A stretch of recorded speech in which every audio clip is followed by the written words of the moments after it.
എത്രയും ബഹുമാനപ്പെട്ട പ്രിയ കമ്മിറ്റി, അതുപോലെ രക്ഷിതാക്കൾ കേട്ടിടാനായി പറയുന്നതെന്തെന്നാൽ ഉസ്താദുമാരുടെ കാര്യങ്ങളോരോന്നാണേ.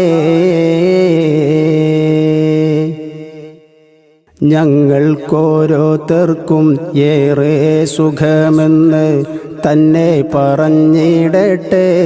അതിലേറെ നിങ്ങൾക്കും പ്രിയമേറിടും വിദ്യാർത്ഥികളേവർക്കും സൗഖ്യങ്ങൾ നേരുകയാണേ.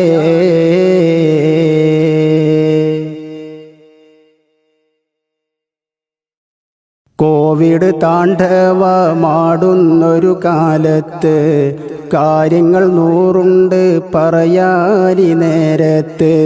വേതനം കിട്ടാത്ത വേദനയാൽ നീറുന്നു, വേറെ ജോലിയില്ല ദിവസങ്ങൾ നീളുന്നു. നിങ്ങളിതറിഞ്ഞിടണം, ഈ കാര്യങ്ങൾ ഓരോന്നായി കേട്ടിടണം. ഈ കത്തിൻ്റെ തുടക്കവും ഒടുക്കവും കേട്ട് ഒരു പരിഹാരം കണ്ടിടണം. ഉസ്താദിനെ കൂടെ നിർത്തിയിടണം.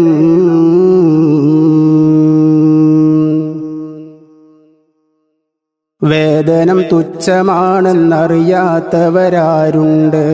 കൃത്യമായി നൽകിയിടും മാനേജ്മെൻ്റുണ്ട്. ഭാഗികമായി നൽകും കമ്മിറ്റിക്കാരുണ്ട്. തീരെ നൽകിടാത്ത വമ്പന്മാരും ഉണ്ട്. സാലറി കൂട്ടിയിടുന്നു, ചില കമ്മിറ്റി മാതൃക കാട്ടിയിടുന്നു. പല നാട്ടിലും പണ്ഡിതരെ ആദരിച്ച് കൂടെയെന്നും ചേർത്തി നിർത്തിയിടുന്നു. കോവിഡ് കാലത്തും ഒരു കൂട്ടം രക്ഷിതാക്കൾ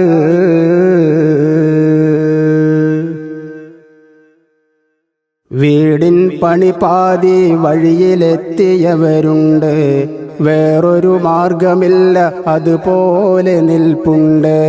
വാടക വീട്ടിലായി കഴിയുന്നവരും ഉണ്ട്. ജോലിയിൽ നിന്നും ഒഴിവാക്കപ്പെട്ടവരുണ്ട്. മീൻ വിൽപ്പനക്കിറങ്ങി റോഡരികിൽ അതുമിതും പലവിധ കച്ചവടം.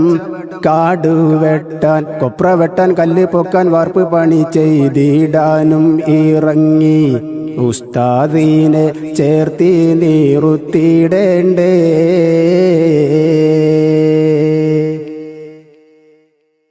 പ്രായം ഏറെയായ ഉസ്താദുമാരുണ്ട്.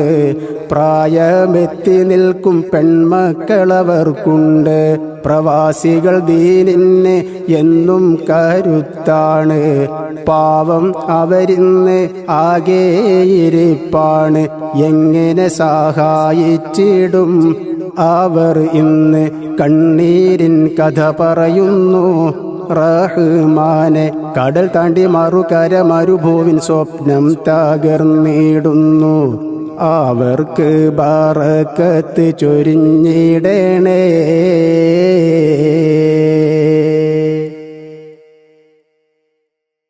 അലിഫെന്ന ഹർഫ് പഠിപ്പിച്ചൊരു ഉസ്താദാണ്. അറിവിൻ്റെ തേനാറിൽ ആറാടുന്നോരാണ്. പരിഭവം പറയാത്തൊരു പാവം പണ്ഡിതരാണ്. പരിശുദ്ധ ദീനിൻ്റെ സ്തൂപം ഇവരാണ്. മുത്ത് റസൂൽ അരുളി, അൽ ഉലമാഉ വറസത്തുൽ അംബിയാഇ. ഈ തിരുവചനം അകതാരിൽ ഒരു വട്ടമല്ല പലവട്ടം ചിന്തിച്ചിടണം. കാര്യങ്ങളുടെ ഗൗരവം ഓർത്തിടണം.